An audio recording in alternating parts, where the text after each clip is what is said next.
Welcome to the Ontario Cycling Association video update for May 5th, 2012. In this episode, we'll visit the Ontario Cup Road Season Opener held in Hamilton on Easter Friday.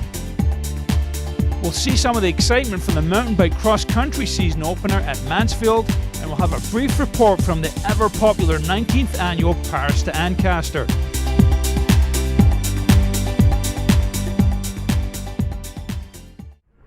Organised by the Hamilton Cycling Club, the Good Friday Road Ontario Cup opener took place in the Flamborough area on April 6. The morning started off cool, but the weather forecast of sunny conditions was ideal for a great day of racing on the open roads in this northern part of the city of Hamilton.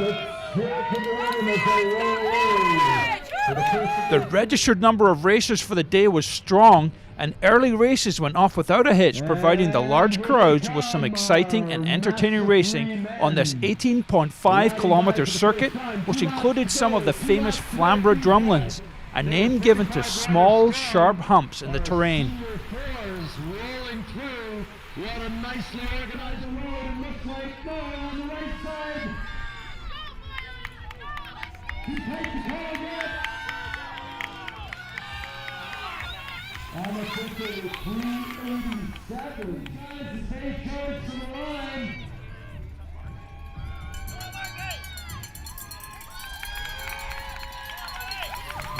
Unfortunately, an incident unrelated to the race events caused police to close part of the race course, putting the rest of the day's races in jeopardy.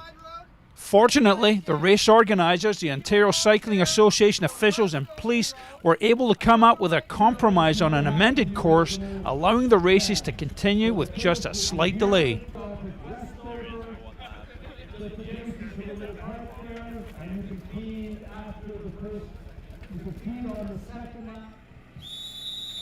There we go, guys. Have a good race.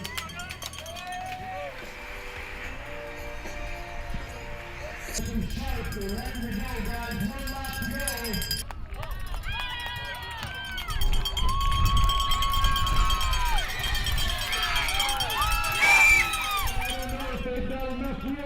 make it happen.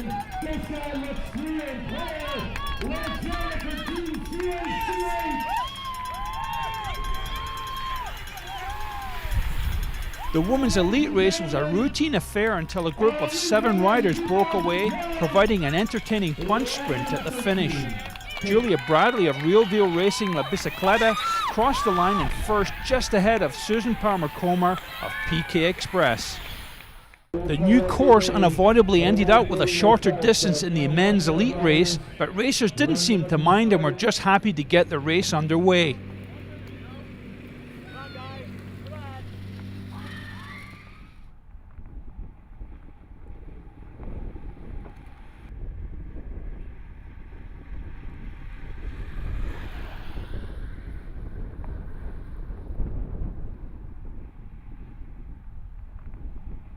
The race was a battle from the start, with several breakaways being kept in check until a few riders finally managed to get away until the end. A solo effort by Anton Vrabi of Jet Fuel Coffee got him across the line 3 seconds ahead of his nearest rival, Derek Ivor of Callisto Wheels of Blur.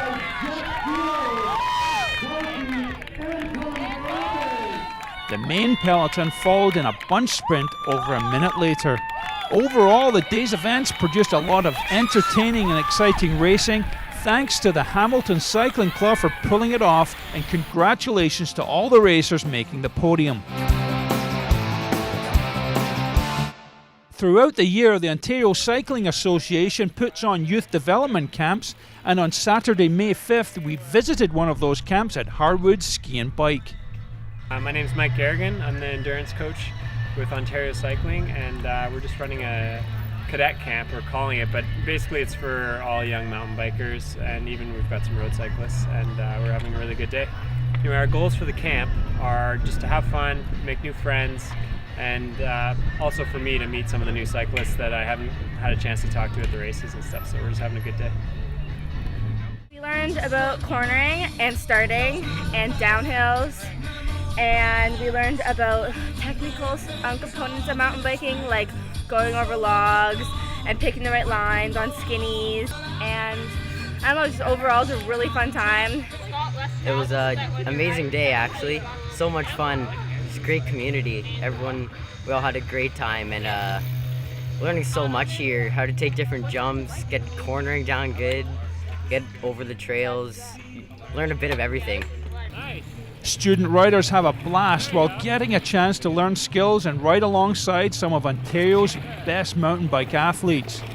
The OCA puts on a variety of youth development camps throughout the year. For more information, contact the OCA office or check out the OCA website.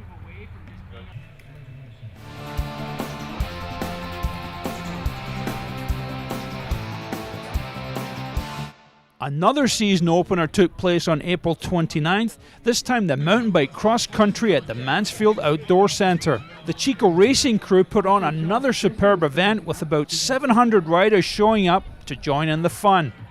The cool morning start moved into a mild sunny day, just perfect for mountain bike racing. The early races saw an incredible number of youngsters and youth, as well as a very healthy number of riders in the sport categories.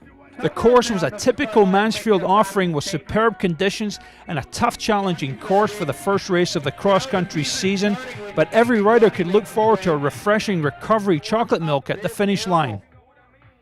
Go! And they're up for Lions! I think that's Laura Piatola taking the lead. Good work, Laura.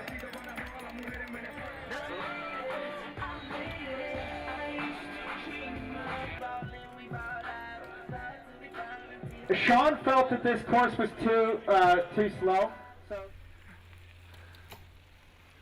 The long climb at the start warmed riders up for the Ruppel's Ratchet, the name given to a series of punchy technical climbs halfway through the lap that features the route the size of a mountain biker's thigh.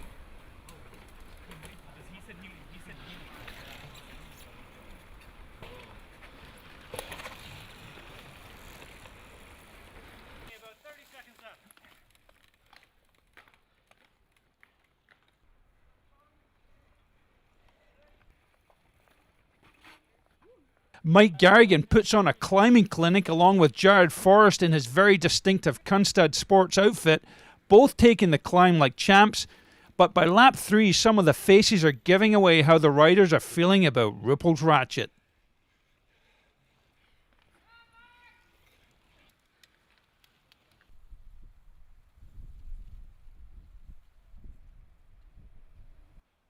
Scott Three Rocks Racing also made a mark, with Amanda Sin taking the women's elite race and Marc-Antoine Nadon taking the men's junior expert race.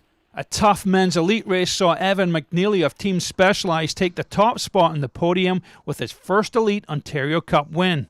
It was pointed out that the top 5 riders in the elite category were all under 23, which certainly bodes well for the future of the sport at the top level in Ontario. We managed to catch up with both Amanda and Evan after their races.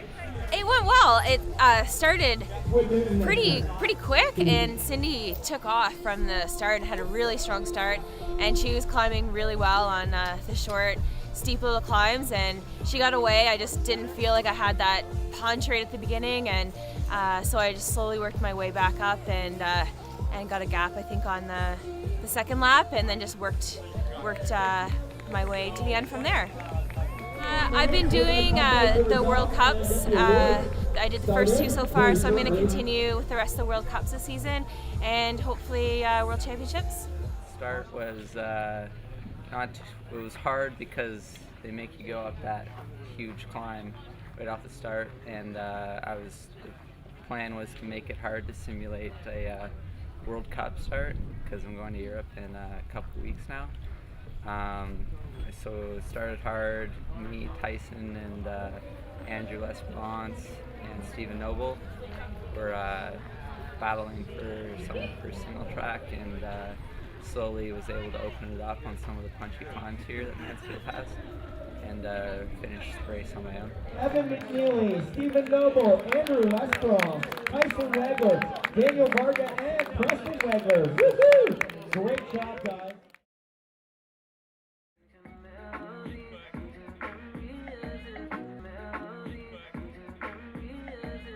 Have fun, and smile.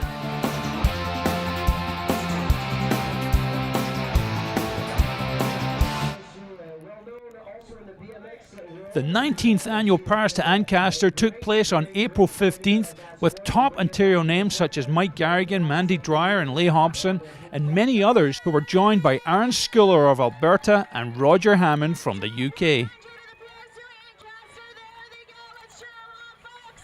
And of course, just as riders were warming up, the sky opened and rain prevailed for the first half of the race, making conditions somewhat challenging, especially everyone's favourite, the Powerline mud chute. In addition, the final climb up Martin Road was the usual entertaining gauntlet of cheering fans.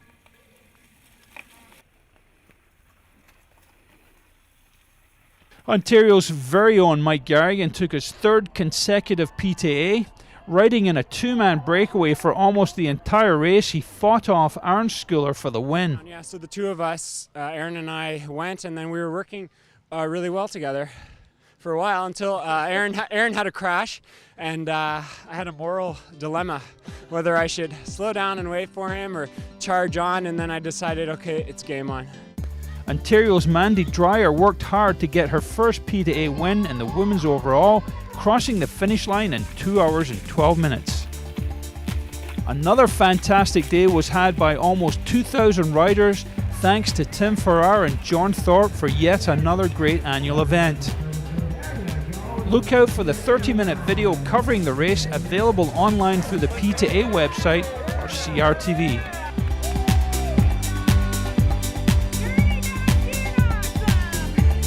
That's it for this episode of the OCA Update. Next time we'll have a report from the Mountain Bike Downhill Ontario Cup season opener taking place at Horseshoe Valley on May 27th and various other stories from around the Ontario cycling scene.